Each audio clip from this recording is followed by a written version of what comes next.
प्रिय विद्यार्थियों नमस्कार। आज हम लोग पढ़ेंगे तर्क भाषा के अंतर्गत समवायी कारण के बारे में। इसकी पूर्व में हमने पढ़ा था करणम के बारे में, करण प्रकरण में, और उसमें समवायी कारण की भी चर्चा की थी। कुछ पार्ट अभी रह गया था जो इसमें पूरा करेंगे और इसमें साथ साथ व्याख्या भी सम्मिलित करते हुए चलेंगे, जैसे पूर्व पक्षी का मत इत्यादि। हमने कहा था अयुत सिद्ध की भी व्याख्या की थी कि जो समवायी कारण होता है वो दो अयुत सिद्धों के मध्य में होता है और वो 5 प्रकार के अयुत सिद्ध होते हैं, जिसमें अवयव अवयवी, गुण गुणी, क्रिया क्रियावान, जाति व्यक्ति, नित्य द्रव्य और विशेष, ये 5 जो हैं अयुत सिद्ध, और इनके मध्य जो समवाय संबंध होता है उससे ही ये आपस में जिन दो अयुत सिद्धों के मध्य समवाय संबंध होता है उनके बीच वो समवायी कारण होता है। तो गुण गुणी के बारे में कहा कि गुणी जो है गुण का समवायी कारण है अवयव अवयवी की तरह। इस पर पूर्व पक्षी शंका कर रहा है कि अब इसके संस्कृत वाक्यों को देखें। ननु यदैव घटादयो जायन्ते तदैव तद्गत रूपादयो अपि अतः समान कालीनत्वात् गुण गुणिनो सभ्येतर विषाणवद कार्य कारण भाव एव नास्ति पर्याभावात् अतो न समवायी कारणम घटाद्य स्वगत रूपादीनाम कारण विशेषत्वात् समवायी कारणस्य। पूर्व पक्षी यहाँ शंका कर रहा है कि जब घट आदि गुण उत्पन्न होते हैं तभी उनमें रहने वाले रूप आदि गुण भी उत्पन्न हो जाते हैं। इसलिए कहता है यदैव घटादयो जानते तदैव तद्गत रूपादयो अपि, जब घट उत्पन्न होते हैं तो तद्गत उसमें रहने वाले रूप आदि की उत्पत्ति हो जाती है। अतः समान कालीनत्वात्, समान कालिक होने के कारण गुण और गुणी में पौर्वापर्य भाव, मतलब पूर्व और अपर, पूर्व और पश्चात का भाव न होने से उनमें सभ्येतर विषाणवत, बाएं और दाएं सिंग की तरह, जानवरों के बाएं और दाएं सिंग में कौन पहला है कौन बाद में, दोनों सिंग एक साथ उत्पन्न होते हैं, इसलिए बाएं सिंग को उत्पन्न होने को दाएं सिंग का कारण नहीं कर सकते हैं। तो इस तरह से कह रहा है कि ऐसे शंका कर रहा है कि समान कालीन होने के कारण गुण और गुणी में पौर्वापर्य न होने से उसमें बाएं और दाहिने सिंग के समान कार्य कारण भाव नहीं है। अतः घट आदि अतो न समवायी कारणम घटादय स्वगत रूप आदि न, इसलिए घट आदि जो अवयव हैं वो अपने स्वगत रूप आदि, अपने घट रूप आदि के कारण नहीं है, समवायी कारण नहीं हो सकते, क्योंकि समवायी कारण भी तो विशेष प्रकार का कारण नहीं है, क्योंकि कारण विशेषत्वात् समवायी कारण, क्योंकि कारण जो है समवायी कारण भी एक प्रकार का कारण है, अतः ऐसा नहीं हो सकता है। इसका उत्तर देता है तर्क भाषाकार ने दिया है अत्रोच्यते, ठीक है, अत्रोच्यते यहाँ कहा जाता है न गुण गुणिनो समान कालीनम जन्म।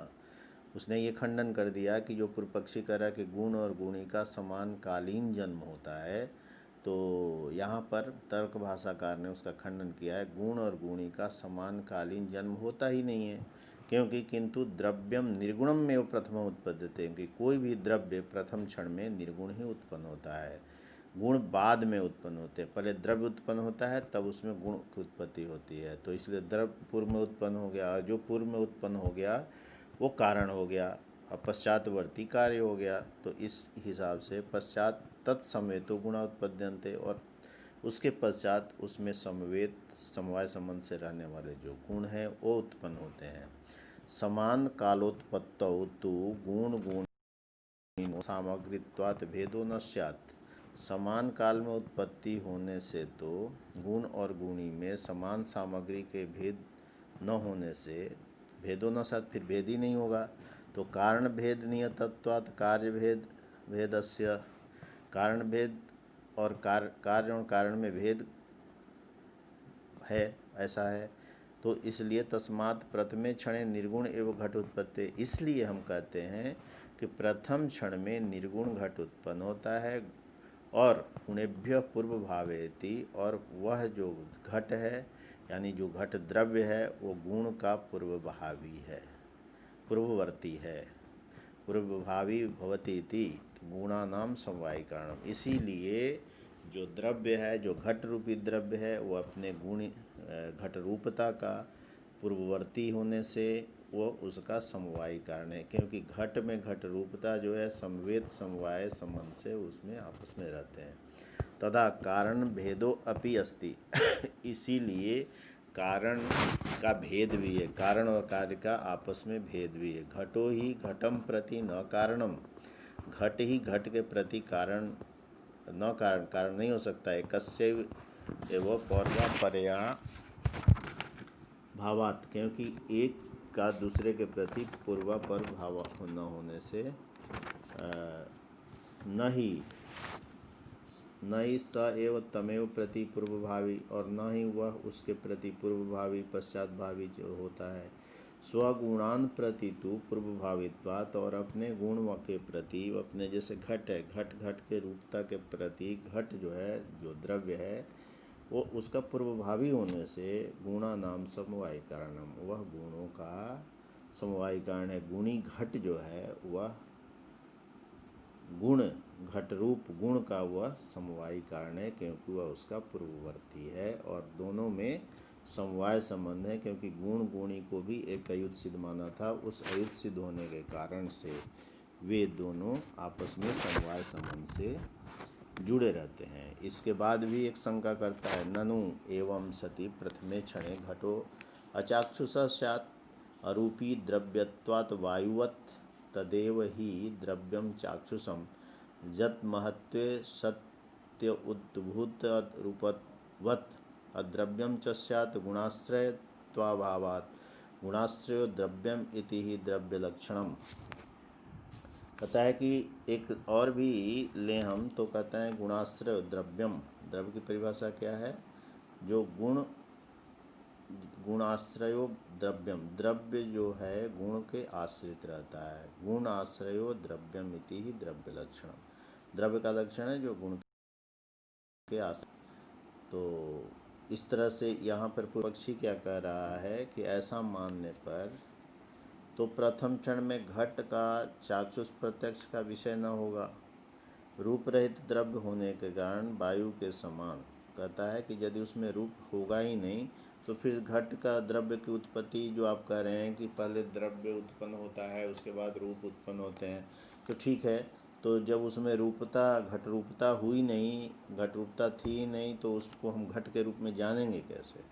तो कहता है ननु एवं सति प्रथमे क्षणे घटो अचाक्षुष स्यात्, कहता घट का चाक्षुष प्रत्यक्ष का विषय न होगा, रूप रहित द्रव्य होने के कारण वायु के समान, क्योंकि वही द्रव्य चाक्षुष प्रत्यक्ष का विषय होता है जो महत् परिमाण से युक्त होते हुए उद्भूत रूप वाला होता है, और गुणों का आश्रय न होने से वह घट द्रव्य भी न हो सकेगा, क्योंकि गुण का आश्रय होता है। यह द्रव्य का लक्षण है, क्योंकि गुणाश्रय द्रव्यम ऐसे कहा है कि गुणाश्रय द्रव्यम इति ही द्रव्य लक्षणम। तो ये जो द्रव्य का लक्षण है जो गुण के आश्रय होता है, तो फिर आपके कथनानुसार ऐसा संभव नहीं है। प्रथम क्षण में घट आदि निर्गुण उत्पन्न होते हैं, ऐसा मानने पर दो दोषों की आशंका है। पहला दोष यह है कि प्रथम क्षण में घट आदि चाक्षुष न हुआ करेंगे। जिस वस्तु का चक्षु द्वारा प्रत्यक्ष होता है वह चाक्षुष कहलाती है। न्याय वैशेषिक का मंतव्य है कि उसी का चाक्षुष प्रत्यक्ष हुआ करता है जिसमें महत् परिमाण होता है और तथा जिसमें उद्भूत रूप होता है। फलतः पार्थिवादी प्रमाणों का चाक्षुष प्रत्यक्ष नहीं होता, क्योंकि उसमें महत् परिमाण नहीं हुआ करता। महत् परिमाण वाला होने पर भी आकाश का चाक्षुष प्रत्यक्ष नहीं होता, क्योंकि उसमें रूप नहीं होता। यद्यपि तप्त जल में रहने वाले तेजस में महत् परिमाण होता है तथा रूप भी होता है, तथापि उसका चाक्षुष प्रत्यक्ष नहीं होता, क्योंकि वहाँ रूप उद्भूतता नहीं है। उद्भूत रूप की ऐसी विशेषता है कि जिसके कारण से रूप का प्रत्यक्ष हो जाया करता है। इसे रूप का एक प्रकार की उज्ज्वलता कह सकते हैं।